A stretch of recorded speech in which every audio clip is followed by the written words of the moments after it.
They say justice is blind, but in Judge William Prescott's courtroom, she wasn't just blind, she was gagged, bound, and bleeding out on the floor. Everyone in Oak Creek knew the game. If you had money and the right last name, you walked. But if you looked like Naomi, you were guilty before you even opened your mouth. When Judge Prescott saw the older black woman shuffling toward his bench in a faded Myrtle Beach hoodie, he didn't see a threat. He saw entertainment. He laughed in her face, mocked her words, rolled his eyes like she was wasting oxygen he could be breathing. He thought he was untouchable, king of his sad little kingdom. But he had no idea that the woman standing before him wasn't just some defendant.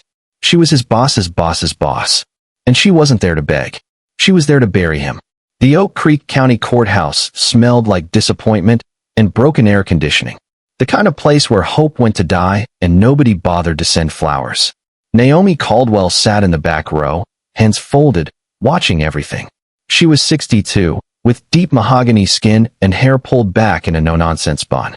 Today, she wasn't wearing the black robes that usually announced her presence in Washington, D.C. Today, she wore gray sweatpants, worn sneakers, and that hoodie with the peeling letters.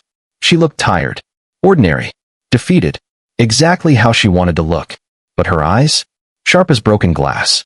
She watched the bailiff scroll through his phone while a young man tried to ask a question. Watched the clerk treat people's lives like junk mail. And mostly, she watched him. Judge William Prescott. 50 years old, flushed face, thinning hair slicked back with enough gel to lubricate an engine. He didn't sit on that bench sprawled on it like a king on a throne made of other people's misery. Naomi had heard the stories for years, but it wasn't until her niece Vanessa called, sobbing, that it became personal.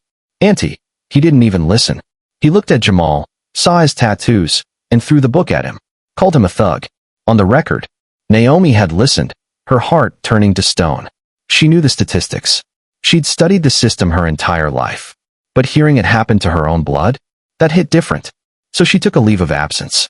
Told her clerks she was going fishing. She didn't mention she was fishing for sharks. Next, Prescott barked, slamming his gavel like he was trying to kill a spider. A young woman approached, trembling. She was there for an unpaid parking ticket.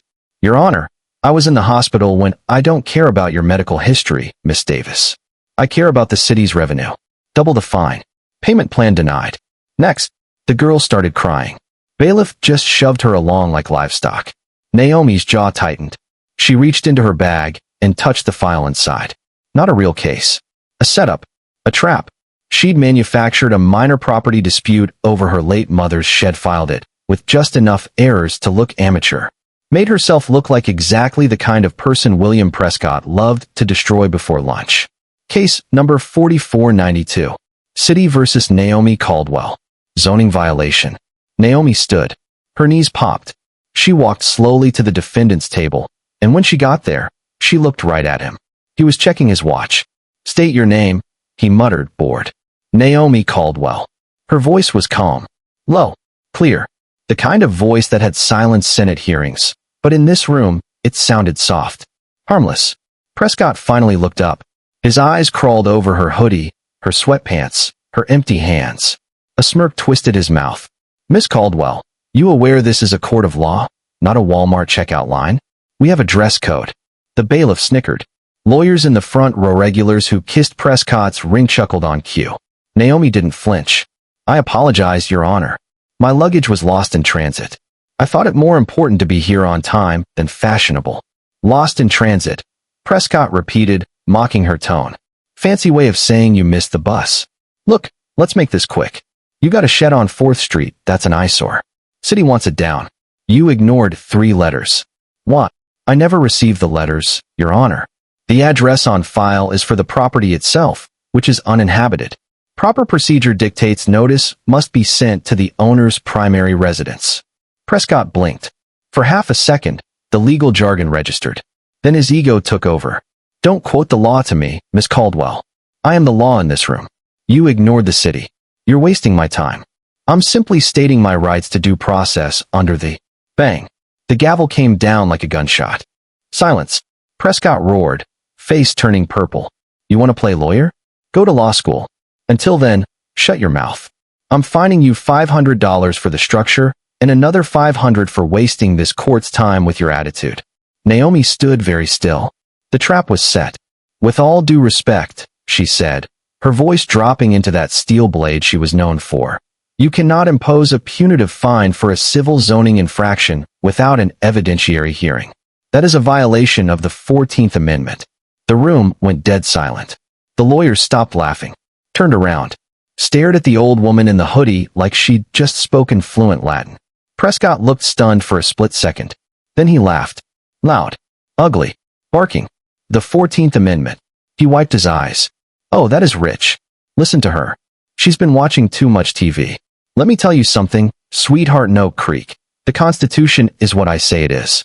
Now get out of my face before I hold you in contempt and throw you in a cell for the weekend. Naomi didn't move. Is that a threat, Judge Prescott? It's a promise. Bailiff, remove this woman. And check her for warrants. Usually when they talk this much, they're hiding something. The bailiff grabbed her arm too tight. Naomi pulled back with surprising strength and fixed him with a look that could freeze fire. Do not touch me. Then she turned back to Prescott. You have made a grave error today, William. She dropped the Your Honor. Prescott stood up, veins bulging. That's it. 30 days. Contempt of court. Lock her up. Get her out of my sight.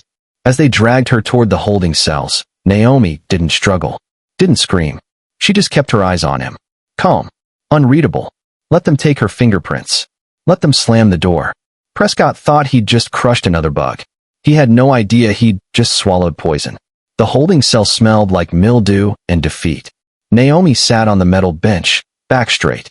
They'd taken her phone, her bag, but not her mind. Two other women were in the cell. A young girl, maybe 19, mascara streaking her face, and a tough-looking woman in her 40s with a bruise on her jaw. The tough woman looked at Naomi. What you in for, mama? Naomi smoothed her sweatpants. Contempt of court. The woman whistled. You mouthed off to Prescott? You got a death wish? That man is the devil. He is a tyrant, Naomi agreed quietly. But tyrants always have a weakness. Yeah? What's his? He thinks he's untouchable. Arrogance is slow-acting venom. You don't feel it until you're already dead. The young girl sniffled. I'm scared. I'm gonna lose my job at the diner. Naomi turned to her. What's your name, child? Becky. Becky, listen to me. You are not going to lose your job.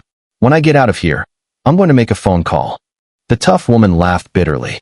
When you get out, Mama, you got 30 days. By then, Prescott will have forgotten you even exist. Naomi smiled. Small. Terrifying. He won't forget. I'm going to make sure he remembers my name for the rest of his miserable life. Meanwhile, upstairs, Prescott was in his chambers eating a meatball sub, marinara dripping down his chin. He was laughing with a defense attorney named Greg Henderson. Did you see her? Quoting the 14th Amendment. Who does she think she is?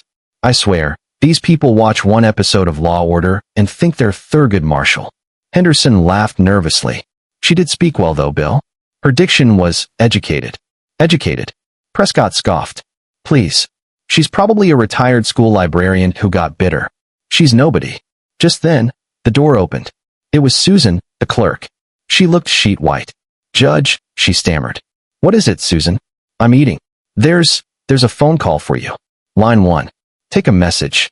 I can't, Judge. It's the governor's office. And someone from the Department of Justice is on the other line. Prescott froze. The meatball sub hovered midair. The governor? What for? They're asking about a prisoner. Specifically, the woman you just held in contempt. Miss Caldwell. Prescott felt a tiny prick of unease. Caldwell? Why would the governor care about a zoning violator? Susan swallowed hard. I don't know, sir. But the man from the DOJ didn't call her Miss Caldwell. Prescott dropped the sub. What did he call her? He called her Justice Caldwell. The room went silent except for the hum of the air conditioner and a fly buzzing against the window. Justice? Prescott turned to his computer. Typed in Naomi Caldwell. The first image that popped up was a formal portrait of a woman in black robes standing next to the President of the United States. Regal. Stern. Powerful. And she looked exactly like the woman in the Myrtle Beach hoodie he'd just thrown in a cage. Justice Naomi Caldwell. Third black woman appointed to the Supreme Court. Known for her harsh stance on judicial misconduct and civil rights violations. The blood drained from Prescott's face so fast he almost fainted. Henderson backed toward the door. I think I should go, Bill. Sit down, Prescott hissed. He stared at the screen. At the door. Panic clawed at his throat. It's a mistake. Has to be. Why would a Supreme Court justice be in my court wearing sweatpants? But deep down he knew. He remembered her eyes. The way she stood. You have made a grave error, William. Susan, Prescott croaked. Get the bailiff. Tell him to bring her up. Now. Immediately. To my chambers. Not the courtroom. My chambers. Susan ran. Prescott stood, legs like jelly. He looked at his tie. There was a marinara stain. He frantically tried to rub it out, but only smeared it further. He looked like a butcher. Down in the cell, the heavy door clanked open. The bailiff appeared. He wasn't swaggering anymore. He looked like he'd seen a ghost. He was holding Naomi's tote bag with both hands like it was a holy relic. Miss Caldwell. His voice cracked. Naomi looked up slowly. Didn't stand immediately. Let him wait. Yes, deputy? The judge would like to see you. In his chambers. Naomi stood. Smoothed her hoodie. Looked at Becky. Don't worry, Becky. I haven't forgotten. She walked to the cell door. The bailiff stepped aside, pressing his back against the wall to give her as much space as possible. Do you want your bag, ma'am? Keep it, Naomi said coldly. I want my hands free. She walked out. Her sneakers squeaked on the linoleum. She wasn't walking to a meeting. She was walking to an execution. And Judge Prescott was the one on the block. The walk from the basement to the third floor felt like a funeral march. The bailiff didn't dare speak. The elevator chimed. He practically scrambled to open the door for her. Right this way, Justice. Ma'am. They reached the heavy oak door. The bailiff knocked once, timidly, then pushed it open. Judge William Prescott was standing in the middle of the room. He'd taken off his stained tie, combed his hair. He was holding a bottle of sparkling water in one hand and a glass in the other, both shaking so badly the glass clinked rhythmically against the bottle. Leave us, Prescott ordered. His voice was tight, high-pitched. The bailiff fled. Naomi stood near the entrance. Didn't move further. Just looked at him. At the expensive desk. The framed degrees. The golf trophies. And finally, at the man vibrating with terror. Justice Caldwell. Prescott began, forcing a smile that looked like a grimace.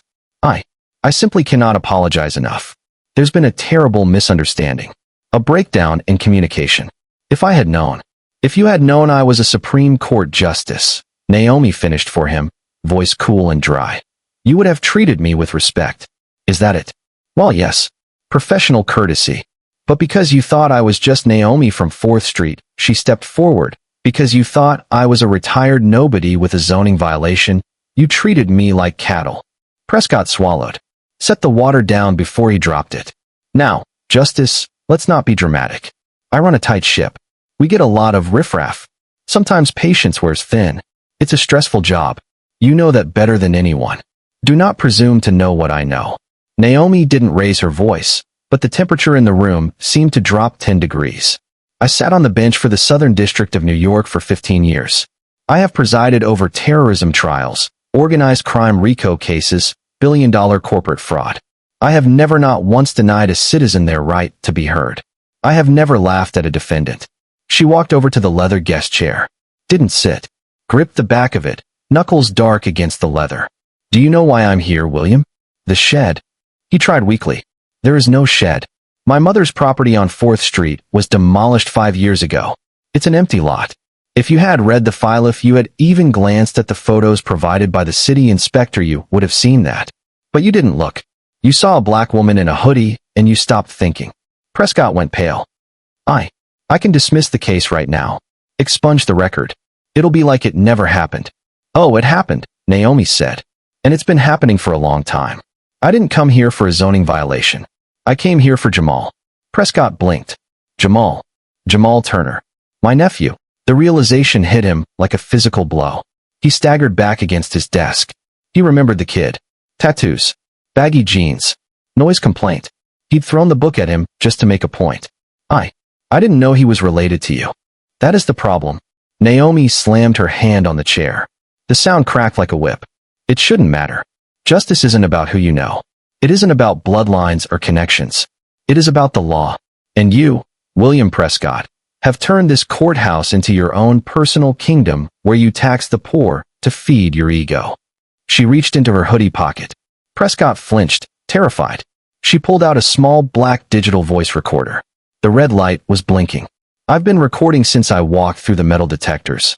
I have you on tape mocking my appearance, refusing to look at evidence, issuing a punitive fine without a hearing. And I have you admitting that the Constitution doesn't apply in your courtroom.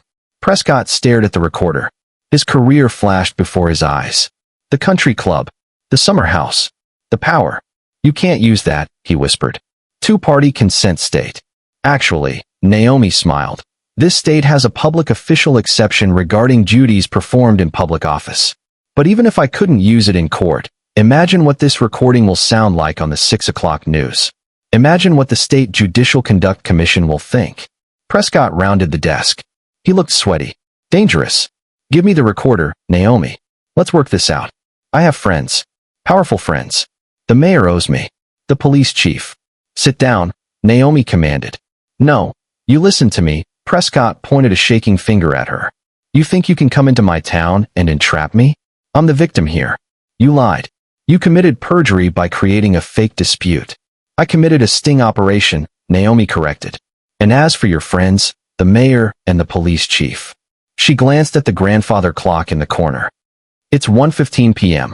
Right about now, Special Agent Thomas Reynolds of the FBI is walking into the mayor's office with a subpoena for his financial records. And I believe the state police are currently executing a search warrant on your home computer. Prescott fell into his chair. His legs gave out. My home. You didn't think I came alone, did you? Naomi's voice softened, but not with kindness. It was the soft voice a doctor uses when telling a patient the disease is terminal. I've been building this dossier for 6 months. The kickbacks from the private probation company. The arrangement with Henderson to funnel wealthy clients to his firm for lighter sentences. The excessive sentencing of minorities to fuel the county's prison labor contract. We know it all. Prescott put his head in his hands. He began to sob. Gasping. Pathetic. Please, he begged. I have a family. My daughter's in college. This will ruin them. Naomi looked down at him. She thought of Becky, crying in the cell about losing her diner job. She thought of Jamal, sitting in a cell for playing music too loud. She thought of the hundreds of lives this man had ruined without a second thought. You should have thought about your family, Naomi said, before you decided to destroy everyone else's. There was a knock at the door. Sharp. Authoritative. Enter, Naomi said. The door opened. 2 men in dark suits with earpieces, followed by a uniformed state trooper. The lead man held up a badge. Judge William Prescott, I'm Special Agent Thomas Reynolds, FBI. You are under arrest for racketeering, deprivation of civil rights under color of law, and wire fraud. Prescott looked up, eyes red and wet. He looked at Naomi, pleading. For mercy. For professional courtesy. Naomi didn't look away. Didn't smile. Just watched. Stand up, William, she said quietly. It's time to face the music. News travels fast in a small town, but scandal travels at the speed of light. By the time the FBI hauled Prescott out of his chambers, the courthouse lobby was buzzing. Lawyers, clerks, citizens waiting for hearings, they all sensed something had broken. Naomi walked out first, still in her hoodie and sweatpants. But the way she walked head high, strides purposeful, made the outfit look like battle armor. Behind her, Prescott, handcuffed, sweat stains under his arms. He wasn't bellowing now. He was looking at his shoes, shrinking into himself. They had to walk through the main rotunda to get to the exit. The crowd went silent. Susan, who had rolled her eyes at everyone earlier, stood with her hand over her mouth. The bailiff pressed himself against a pillar, trying to disappear. Naomi stopped in the center of the rotunda. The agents paused, respecting her unspoken command. She turned to face the room. About 50 people. Lawyers who'd been complicit. Defendants who'd been terrified. Families waiting for bad news. Can I have everyone's attention? Naomi said. Her voice didn't need a microphone. It rang off the marble walls. The silence was absolute. My name is Justice Naomi Caldwell of the United States Supreme Court. A collective gasp rippled through the room. Phones came out. Cameras started recording. For too long, this building has been a place of fear. The man you called your honor has dishonored this institution. He sold your rights for profit. He mocked the weak to please the strong. Today that ends. She looked directly at the row of defense attorneys. To the officers of the court who stood by and laughed while the law was trampletto, not think you are safe. An audit is coming. If you were part of the corruption, we will find you. If you stayed silent to protect your paycheck, you are unfit to practice law. One of them looked like he was about to vomit. He loosened his tie, looking for an exit. But the doors were blocked by state troopers. Then Naomi turned to the families on the benches. The mother of the girl with the parking ticket. The young man who'd been confused about where to stand. To the citizens of Oak Creek, this is your courthouse. It belongs to you. Not to the judges. Not to the lawyers. And certainly not to the politicians. When the law is broken by those sworn to uphold it, it is not a mistake. It is a crime. And today, we are prosecuting that crime. She turned back to Agent Reynolds. Take him away. As Prescott was shoved through the glass doors, someone started a slow clap. It was the young woman who'd been fined for the parking ticket. Then another person joined. Then another. Soon the entire lobby was erupting in applause. Not celebration of cruelty. The sound of relief. The sound of a boot being lifted off their necks. Prescott was blinded by press camera flashes outside. He'd be the lead story. The humiliated face of corruption. Naomi didn't follow him out. She had one more piece of business. She turned to the bailiff. Deputy. He jumped. Yes. Justice. I believe you have someone in the holding cell. A young woman named Becky. And another woman who goes by Mama. Yes. I'll get them right away. Bring them here. And bring their paperwork. 10 minutes later, Becky and the older woman were brought up. They looked confused, blinking in the bright lobby light. They saw the crowd. The police. And then the old lady in the Myrtle Beach hoodie, standing in the center like a queen. Becky ran over. Naomi, what happened? I heard clapping. Naomi smiled. The judge had to leave early, Becky. Sudden career change. She took the paperwork from the bailiff's shaking hands. Glanced at it. Then ripped it in half. You're free to go. But the bail. There is no bail. The charges were predicated on an unlawful order from a corrupt official. I've vacated them. She looked at the bailiff. Isn't that right, Deputy? Yes, ma'am. Absolutely. The tough woman, Mama, looked at Naomi with shock and respect. You weren't joking. You really are hard karma. Karma has no deadline, Naomi said. But sometimes I like to expedite the shipping. She reached into her pocket and pulled out a business card. Handed it to Becky.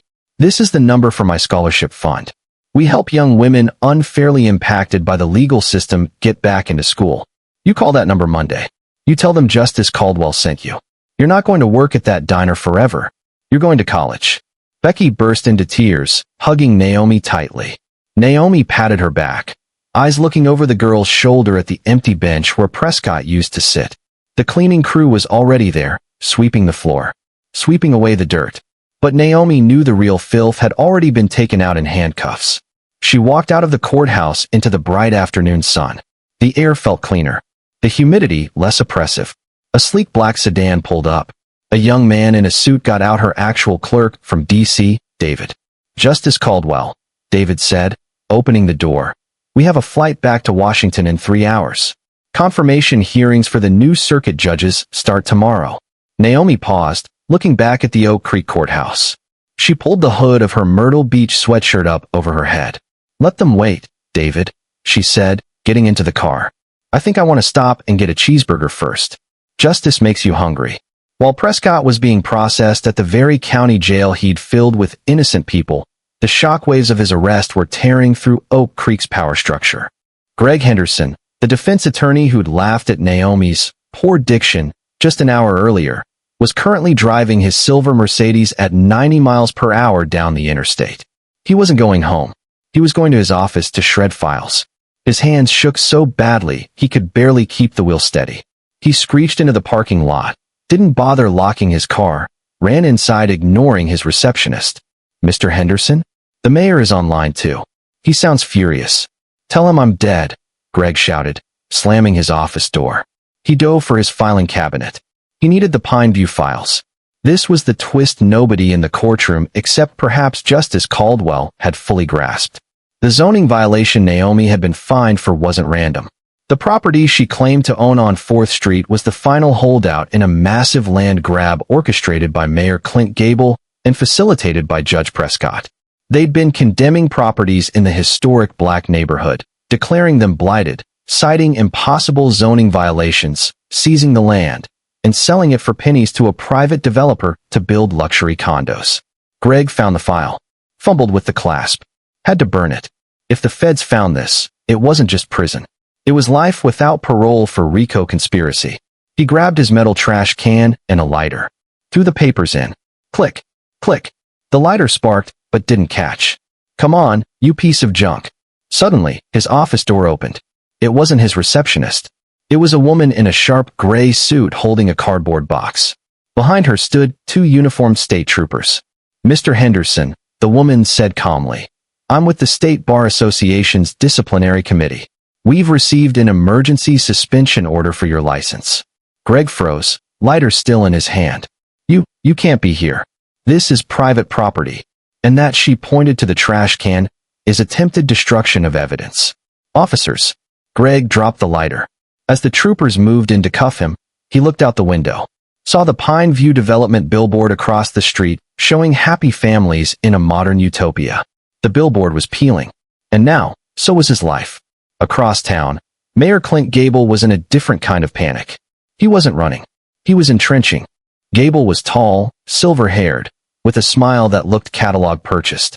He sat in his office, blinds drawn, staring at the television showing footage of Prescott being shoved into the FBI SUV. Idiot, Gable muttered, pouring himself a scotch. Careless, arrogant idiot. He picked up his phone and dialed the police chief. Miller, tell me we have containment. Tell me Prescott is keeping his mouth shut. I don't know, Mr. Mayor. Miller's voice sounded tiny. Distant. The feds have him in isolation. My guys can't get near him. And sir, there's a rumor. What rumor? They say Justice Caldwell didn't just bring the FBI. They say she brought a forensic accountant from the IRS. Gable felt the blood drain from his face. The FBI looked for crimes. The IRS looked for money. And the money trail led straight to Gable's re-election fund. Listen to me, Gable hissed. You go down to the evidence locker. The hard drive from the city planning office. The one we seized from the inspector last year. I need it to disappear. Flooding. Electrical fire. I don't care. Just make it gone. I can't do that, Mayor. What do you mean you can't? I signed your checks. Turn on the news, sir. Channel 5. Gable grabbed the remote. Flipped the channel. The screen showed a live feed from outside a diner called Mars Kitchen. There was a crowd cheering. And sitting in the window booth, eating a cheeseburger, was Naomi Caldwell. But she wasn't alone.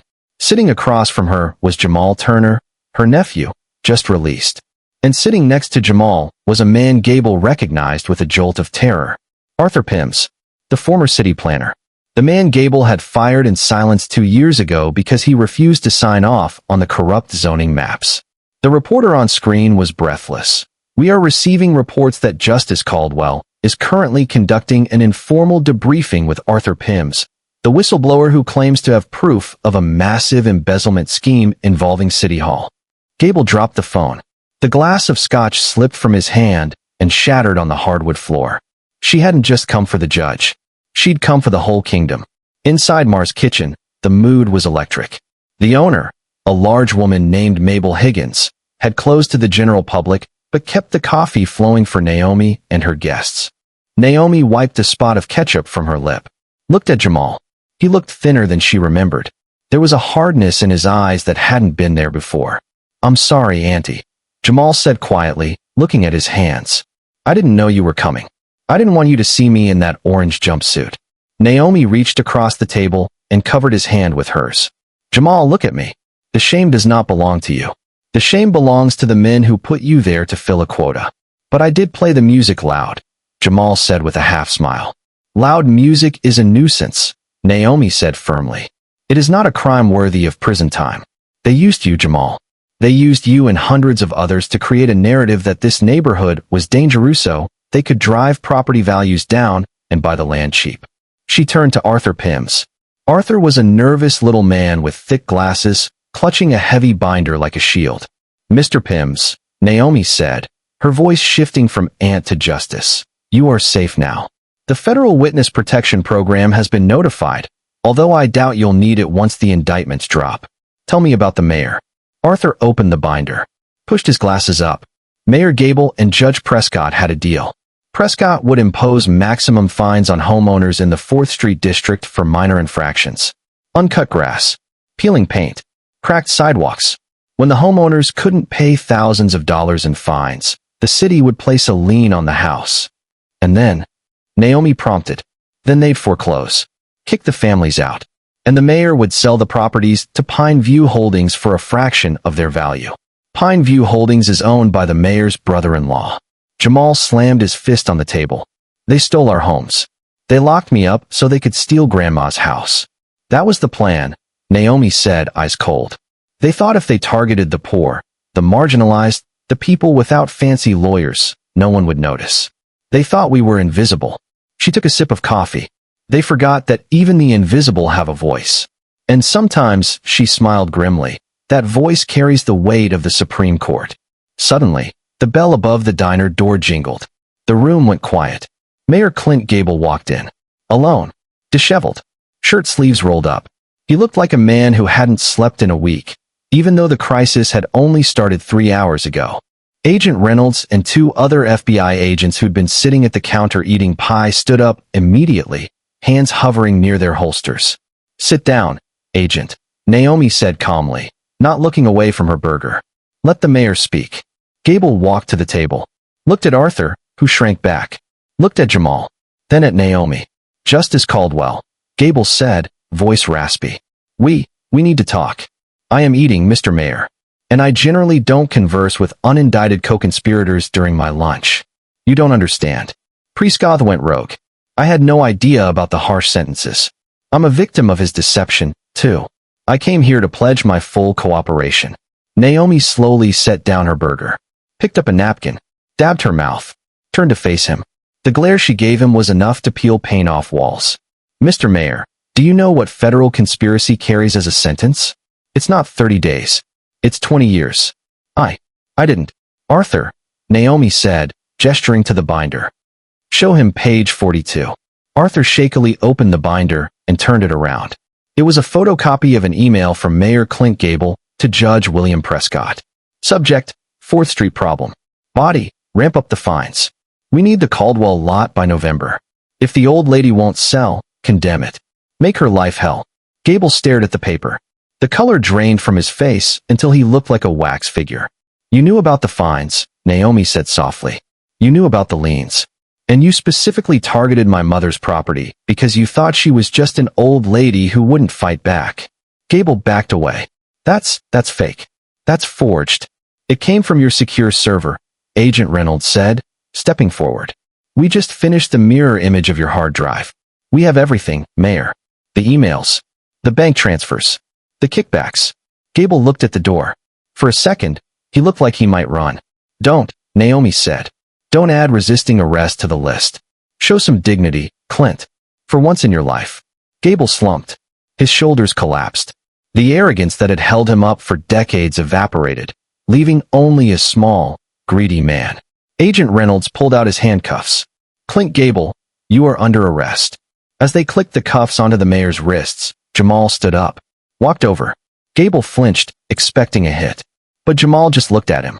My name is Jamal Turner, he said. I'm not a thug. I'm not a statistic. I'm a pre-med student. And I'm the one who's going to watch you go to jail. Gable looked down, unable to meet the young man's eyes. As the agents led the mayor out, the crowd outside erupted again. Deafening. The sound of a dam breaking. Naomi sighed and picked up a French fry. Well, she said to Arthur, that takes care of the local government. Now, about that developer. She wasn't done yet. The hard karma was just getting warmed up. The federal case against Pine View Holdings moved faster than a summer storm.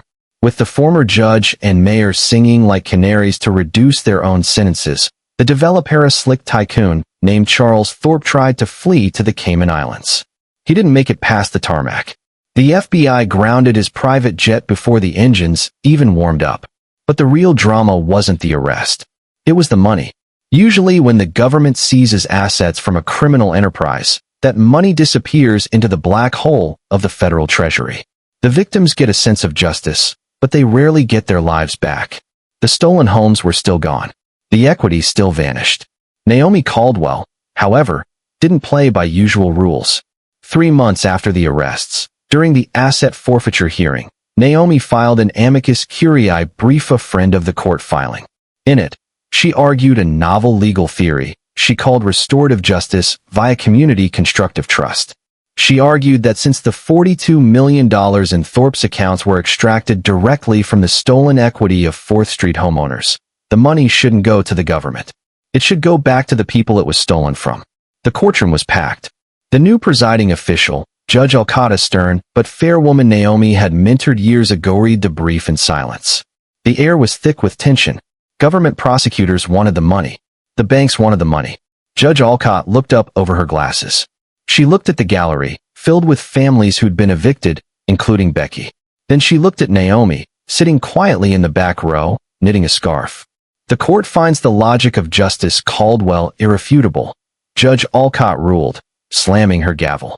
The assets of Pine View Holdings are hereby placed in a trust for the immediate reconstruction of the 4th Street District. The government will not take a dime until every homeowner is made whole. The courtroom erupted. It wasn't just a legal win. It was a transfer of wealth Oak Creek had never seen before. The hard karma wasn't just punishing the wicked. It was funding the righteous. The bad guys didn't just lose. They were forced to pay for the rebuilding of the very neighborhood they tried to destroy. 1 year later, the Oak Creek County Courthouse looked the same on the outside. But inside, the ghosts had been cleared out. In the state penitentiary 3 counties over, former Judge William Prescott was no longer Your Honor. He was inmate 9440. His days of lounging in leather chairs were over. He now spent his mornings working in the prison laundry, scrubbing stains out of other men's uniforms, a poetic irony that wasn't lost on anyone. He'd tried to appeal his 20-year sentence, but the appellate court, citing the overwhelming evidence preserved by Justice Caldwell, denied his request in a single sentence. Back in Oak Creek, the empty lot on 4th Street where Naomi's mother's shed once stood had been transformed. It wasn't a luxury condo. It was the Caldwell Community Legal Center. On a crisp autumn afternoon, Naomi stood in front of the new brick building. Beside her was Jamal, now finishing his first year of pre-med with a 4.0 GPA. Becky was there too, working as the center's receptionist while attending paralegal classes at night. "You did all this, Auntie," Jamal said, adjusting his glasses. "You took down the whole system." Naomi smiled, watching a group of children playing safely on the sidewalk across the street, a street that no longer had a blighted designation. "I didn't take it down, Jamal," Naomi corrected him gently. "I just reminded them that the sword of justice cuts both ways. They thought they were the kings of this town. They forgot that even kings have to answer to the law." She looked at the bronze plaque by the door. It didn't have her name on it. It had the names of the families who'd reclaimed their homes. "Come on," Naomi said, turning back to her car. "I have a session in Washington on Monday, and I hear there's a new judge in Oak Creek I need to keep an eye on. Is he corrupt?" Becky asked, worried. Naomi laughed, a warm, genuine sound. "No, he's terrified. And that's exactly how a judge should be. Terrified of getting it wrong." As the sun set over Oak Creek, the shadows didn't feel menacing anymore. The town had learned the hardest lesson of all. You can judge a book by its cover, but if you judge a Supreme Court justice by her hoodie, you're going to get burned. And that's how Justice Naomi Caldwell proved that true power doesn't need a robe or a gavel. It just needs the truth.